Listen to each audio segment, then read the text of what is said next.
فينا جنفسي لباجار قامشلو باوایک زندی آلدار خلیل اندام دسته ریوبریا تفدم بمرایه بله کاک آلدار افدم تباش دست به که دخوازم به داویا ونوچه دست به بکم یعنی لگوروا چما چاپمنیا ترکیه به ترس و گمان لوینوچه دنیره ترک سیاست و نزیکاتی انوان جبو روجاوای کردستان و تایبتی جبو کردا بگشتی جی هر دم به ترس نزیک دبه و دکتی روشک و دجمناتیه و هولدان انوی هر دم وسانه ناخوازه چه احتمالا و بوینه که یام پیشکتنه که گود ساحا کردی ده پیک به اول دجویت خبتن و هولدان انوانج دست پیکا شورشت حتا نها اون اوجی تشتکی خوزایی یعنی گراگاندن آوانجی وسا نزیک ببه بردوامیا و سیاستا فرمی یا ترکای یا گو دخوازه شورش روجاوا بفتصینه و ناخوازه گو درفتن و امکان تکلیان جیر الپیش بکن باشه کاک آلدار ده جوینا و دگل برید ماگور که نونر باراک اوباما ده هف پیمانیا نف دولتی دا ده وی جوینه دا تو تشتک لسر روشاوای کردستانی ده سر روبروبونا داعش هاته بحث کرن انا برز ماگور کو هیئتا پیر وكون دزانن دمك دريجي يعني هفكاريك بفيمانا نافنا توير نابرا روجاواي كردستاني وان ده هي ده تكوشين وشر لدجي داعش ده روجاواي كردستاني سوريا ده لي اف هفديتنا في داويه خدي تايبتمنديه كجدا بو او جي روجاف نتني مرسلين داعش ونشخوا مجارين داعش بري دروجاف دن وبري هفكاريك وخباتك هفش تيمشاندن لي دمك وهذا بيويست و اي دي ام گرانیه بدن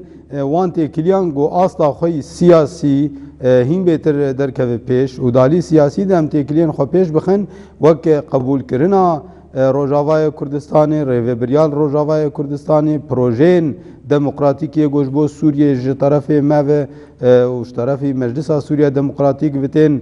داخستن دکون روجاوی ده پیشگیریه که سیاسیش بو روجاوای کردستانی پیوسته جبر ویجی هاتن آوان خودی واته که پر گرینگ بو گوانجی به آنی زمان گوتن اف هاتن آمه تی واتیا گوگ ام دالی سیاسی در روابوینه که قبول کرنه که جبور روجاوای کردستان جبور ریوبریا و ام قبول دکن و اف خودی گرینگیه که مزنه یعنی ایدی به زیارت آهان ام درباسی قناغه که دند بن روشا هفکاریا لشکری بتنه نا درباسی هفکاریا که سیاسی و پیواجویه که نو دتی کلیان ده دیار کرن باشه و بحث وان گفن کو ترکیه جروشاوای کردستان دخوا و بحث وان گفان کر و هر وها چه سوزگ لسر چه سوزگ دان و یعنی کو و روشاوای کردستان بپارێزن نا بلا هرکس وی زانه ام بخواه تکوشینا خواه و شورشا خود دن مشاندن لسر هیزا خواه خسر یعنی ام به هیزا خواه به هیزا گلی خواه ام هنه و ام بوی شورشا خواه پیش دخن لی ده همان دمه ده دماکو تیکلین دیپلوماسی و سیاسی آبوری وکی دن به هنک هیزی دن ره ین خودی باندور ده هرمه ده پیش کون او جی دبا آلیکاریه که جبو پیش خستنا شورشه براستی وانجی یعنی آنی زمان هم جبو مثلا جنیف سه هم جبو مثلا پیواجویا چاره سریات سوریه دی بگشتی جبو مجارن سیستما گل سوریه ورا آوا کرن پروژه چاره سریه گومه داخستن اوانا تبل سروان گفتگو هاتن کرن میناک وان بخوانی زمان گوتن پروژه بلگه سیاسی گوگ قصد جی سر امزکریه و یا مسد مجلس سوریه دموکراتیک اوانا مخوندنه و سروی لهوربون چه کرنه و پروژه گوگ هون دادخن جبو سوریه پروژه که سرکفتی ام دبینن و ام وی پروژه دبینن گو گرگل پیش بکوه و د پیواژو ام پیش مدجی نممکن تچاره سرید سوریه د پیک به اگر هون ندناف دبن و تکس کرنگو نممکن دم پیش ده هولدان چارەسەریە پێش بکەون هون نەکەون ناو حتا ji bo van merselên Cenêv sêyê dawî got ev rûniştinê got dest pêkirine ji bo wê jî hinek guftûgo hatin kirin û rexnên me nerînên me jî hatin ziman wan jî li ser vî esasî hin sozên pêwîst ji bo serrastkirina van nêzîkatiyan û ji bo demên pêşiya me hinek tişt dan diyar kirin. Baş. Lê kak Aldar yanî di civîna Cinêvsê de aliyê Kurdî û her wiha û aliyê rêveberiyên Rojavaya Kurdistanê nehatine tevlîkirin we behsa vê yekê kir gelo. Ji xwe ji roja destpêkê de herkes vê qebûl dike di çapemeniya cîhanê jî ragihandina cîhanê herkes vê dibêje Kurd di Cenêv sê di destpêka wê de tunene û herkes vê qebûl dike û rast e Kurd ana tê de tunene û bêguman heger çareserî bixwazin pêşkev pêwîst e Kurd têkevin nav de. Me pirsî ana ew bersivên bi vî rengî didin ev pêvajo yan jî ev civînê got dest pêkirine hîn destpêka civînên got wek agirbesekî were elan kirin hinek heremên got hîsarê dene çembera li ser wan bêşkenandin hinek tiştê teknîkî werin çareser kirin lê pêvajoya çareseriyê diyarkirina zagona Sûriye û sîstema Sûriye û rêveberiya Sûriye evana tev ana ned rojevê denin. Dema ew ketin rojevê gişt wê qonaxa got îdî rojev derbas wê maddê dibe yanî tekez dikirin got wê Kurd têkevin nav de wê Kurd hebin bêyî Kurda jî nemimkune pêvajoyek wisa dest pê bike. Yanî me li gorî em tê digihiştin ev civînên destpêkê civînên hin amadekariyên teknîkî ne dibe got demekê pêv mijûl bibin lê di encam de dema bûm mijara pêşaroja Sûriye û diyarkirina nexşeya siyasî û hundirîn ya hundirê Sûriye de wê çaxê neçarin got Kurda û tevgera me Rojavayê Kurdistanê tev li vê pêvajoyê bikin. Baş e. Yanî li gor we wek rêveberiyên Rojavaya Kurdistanê her wiha wek tev dem jî cem we asayî ku di niha da nûnerên Kurd di nava wan civînan danîne? Na mijarekî rexneyî û me rexneyên xwe anîn ziman yanî me got çi bibila bibe dema hûn guftûgoyên ser rakirina ambargoyan çemberê ser bajarekî ji bajarên Sûriye jî heger guftûgol ser wê bi jî dîsa gerek em hebin ji ber em jî beşekin ji Sûriye û em xwedî bandorin di Sûriye de û gerek çi biryara bêstendin em di nav de hebin lê dixuye hêzên navnetewî jî siyasetê wan û nêzîkatiyê wan cuda hene herkes li gorî berjewendiyê xwe nêzik dibe yanî tu kes ji bo xatirê me ji bo tenê hêzekî ew nake herkes berjewendiyên xwe esas digire ew jî berjewendiyê xwe dixwazin pêk bînin em jî dixwazin rastiyên got hene li gorî berjewendiyên gelê xwe wê wan bidin qebûl kirin lê me ev mere vê dibînim yanî ya giring ev e ge herkes giştî vê qenaetê bêyî me îş nabe wisa ew salekê jî bimînin du sala jî bimînin dema gişt pêvajoya got ji bo Sûriye biryarek bêdan ew neçarin me tevlê bikin yana ge Kurd ne nav debin nemimkun Sûriyek demokratîk ava bi ji ber wê çaxê tê wateya got milletek tê inkar kirin û welatekî got milletek tê di were inkar kirin û were dûrxistin tê wateya got ew welat ne demokratîk e û heger ne demokratîk bi ji xwe tê wateya got tu çareserî li Sûrî pêş neket. Baş e. Kak Aldar cenabê te behsa vê yekê kir ku gehiştinê wê baweriyê ku bêyî we tu pêngavek li Sûriyê naye avêtin lê di heman demê de hûn bi xwe jî navxwe aliyê Kurdî ne li ser hevin wê çawa yanî di civînên wisa navnetewî de bikaribin yanî tiştekî ji bo Kurdan bikin di demekî de hûn neêkin. Na Kurd li ser hevin û Kurd yekin Rojavayê Kurdistanê yê got nava şoreşê ciyan dikin û yê got şoreşê birêve dibin û yê got di nav de herdem berxwedanê dikin yekin û gelê Rojava yeke lê belkî partiyek di doş xwe li derve mabin çûbin xwekiribin tabe ji hinek hêzek din re em wana wek میناکێکی یانجی وەک سمبۆلایەکیتیا کوردان نکارن بگرن دەست دە هەموو وڵاتە دەب هەیە جارنا هەنێک پارتی هەنێ دناوا وڵاتی خود کێلەگەکێ بەهێزێک دن ڕد دوو دستینێ ماوەی چاغێ تێواتەیە گۆ ئەو ملت یانە و تەفگەراوی وڵاتی نەبوو یەک لێیا ئەساس هێزên û dînamîkiyên got Rojavayê Kurdistanê di xwedî bandor û di nav rêveberiyê de û di nava civakê de û dikarin biryarekê ji bo Rojavayê Kurdistanê û gelê Kurd bidin tev ana bi hev re ne yanî ana ev partiyên di nava rêveberiya Xweser de û partî û rêxistinên di nava Meclisa Sûriya Demokratîk de û meclisên geliyê guhatin avakirin bi hemû pêkhatiyan û itîfaqên bi pêkhatiyên Ereb û Suryanan re evana tev sîstemekê yanî û îro roj Kurd veya bi rêve dibin û berxwedanekî îro tê kirin di Rojavayê Kurdistanê de xort û keçên Kurd di serkêşiya vê berxwedanê dikin yanî hem daliyê siyasî de hem daliyê rêvebirinê de hem daliyê parastinê de Kurd hêza xwe danî diyar kirin lê dixuye du partî hene ji xwe re xwedanî kêlekekê bera ew partiyanan kêlekekê min ji xwe wana çûne cem vanên din bera li gel wan bin û Kurd jî îrada xwe yek diyar kirine. باشه بۆچی هەوڵ نادەن وان دوو پارتیên وەک جەنابێتە ئاماژە پێ دکە ینی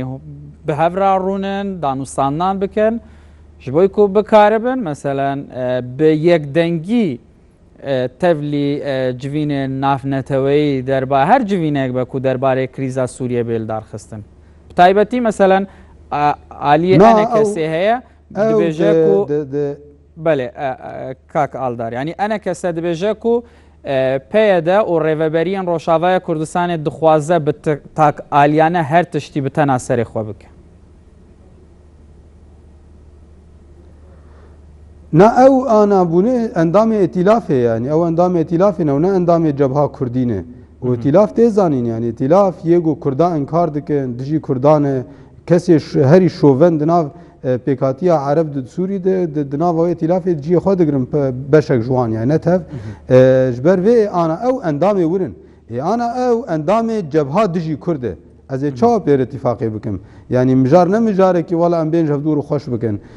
tu ketî cebhakê ew cebahan li dijî Kurda dixebite û îrada Kurdan nas nake wê çaxê ez ê çawa bêm pêr hêviyê xwe bavêm ser wî ji bo got ji bo Kurda tiştekî bike meselen heger bi rastî wana cebha dijî Kurda nepejirandiba dibû got ana ji me bigot ka bila bênin bi hevdûr itîfaqê bikin lê dema vanê din çûn Cenêv sisê amade kirin û ji wan re gotin hûn jî werin û bine Kurd tê ditinene ê çûn û ana li wirin û ana ji wan bêtir ji kesên şoven bêtir ew li dijî Kurdayetiyê û li dijî me daxuyaniyan didin yanî rola tenê wezîfa wan ev e her navberekî civînê ew ê me Kurd derkevin daxuyaniyekê li dijî me bidin ji wan werê qehramantiyekê dikin xwe pir erzan firotin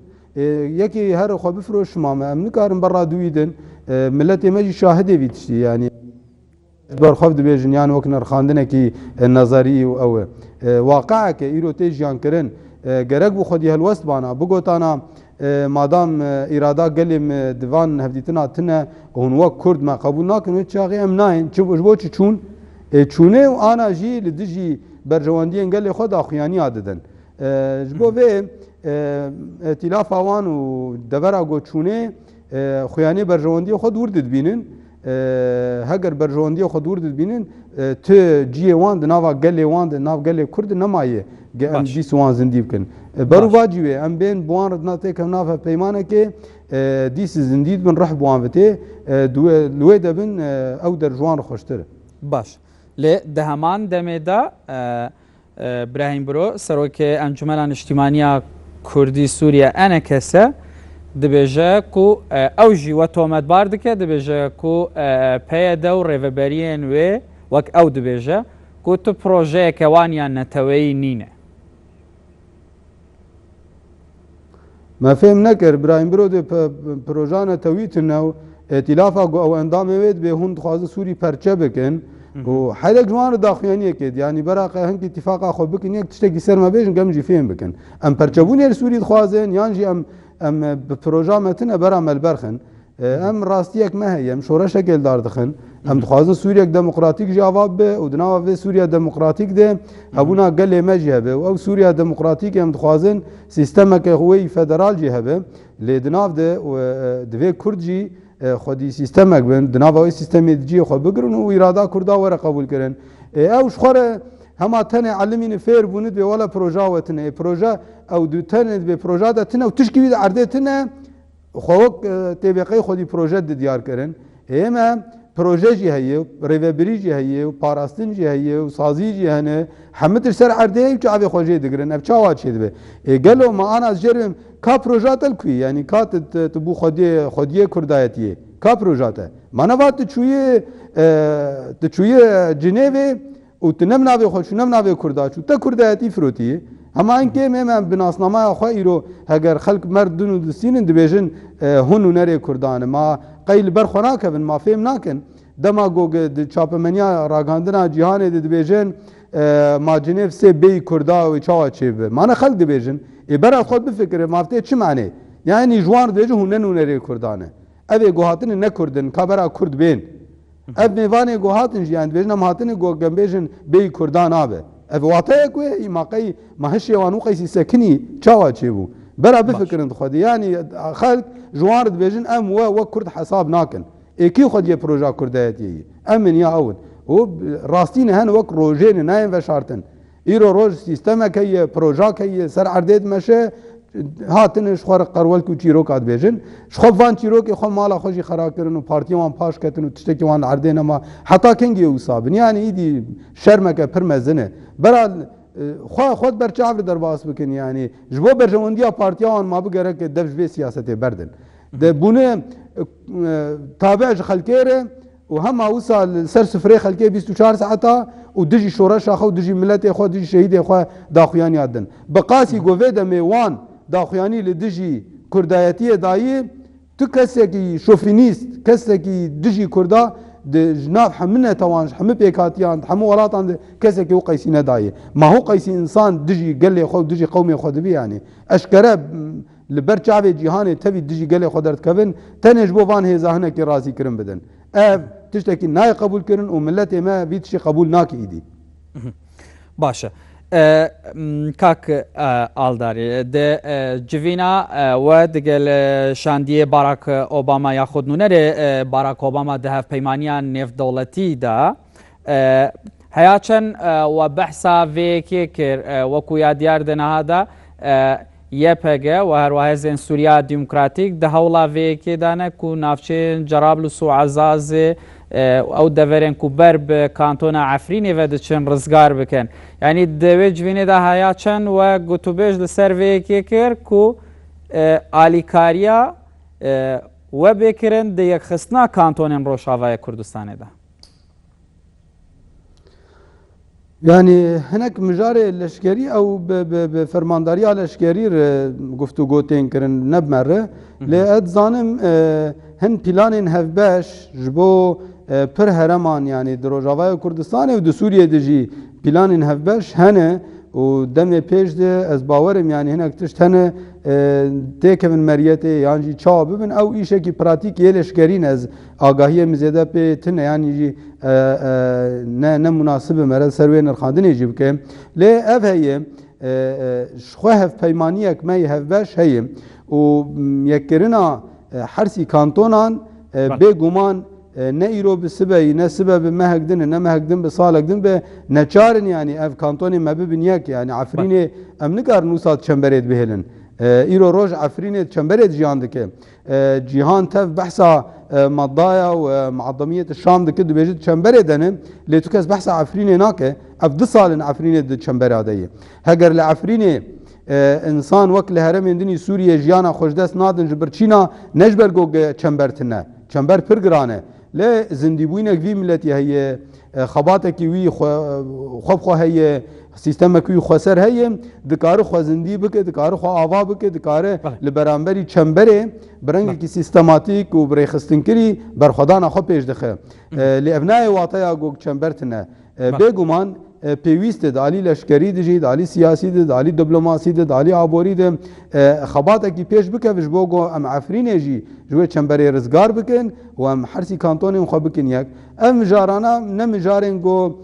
بێن ڕەفتکردن یان نێن قبولکردن لێ حساسیەتێن تورکاژی هەنە و حساسیەتێن تێن زانین یەن دەردۆرێ یەن هەرەمێژی هەنە ئەو ئەم مژارانە تەv تێن گفتوگۆکردن و ئەس باوەرم یانی دەمێ پێش دێ تشتێن پێویست پێک بێن باشە کاک ئالدار بە کورتی پەیاماتە ji بۆی خەلکێ ڕۆژاوایە کوردستانی چییە؟ gelê me bi salay berxwedanê dike şoreşa xwe darxist sîstema xwe jî ava kir û berxwedana goda diyarkirin berxwedaneke dîrokî yê îro roj encama vê berxwedana vî milletî tehemûlkirina wî ji van şert û mercên zehmet yê jiyanê re bi wê berxwedanê em giştinê vê astê îdî dalî diblomasî dalî siyasî dalî leşkerî de şoreşa rojava ciyê xwe di nava cîhanê digire ev destkeftiyên goçiyê bûne bi saya xwîna şehîdan berxwedana goçiyê bûye pêş dikeve ji ber vê em bihêvînin milletê me jî dîsa wê asta xwe berxwedanê ya te koşînê ji bo karibê van keda guhatî kirin bigîne encamekî û em li ser wê karibin keyanekî xwe hebûnekî xwe wek Kurd wek bi hemû pêkhatiyên din re jî di nava sîstemeke demokratîk di bi hev re jiyan bikin di Sûriyek pêşa rojê de û baweriya me ew wê Kurd karibin pêşengtiya şoreşa demokratîk ya Sûriye bi tevahî jî bikin. بله ئالدار خەلیل ئەندامی دەستەیە ڕێڤەبەریە تەفگەرا جوواکە دیموکراتیک تەف دەمی باوایکێ زندی لە باژارێ قامیشلۆ دەگەلمەدا بووی گەلەک سپاس بۆ شرۆڤە و نرخان.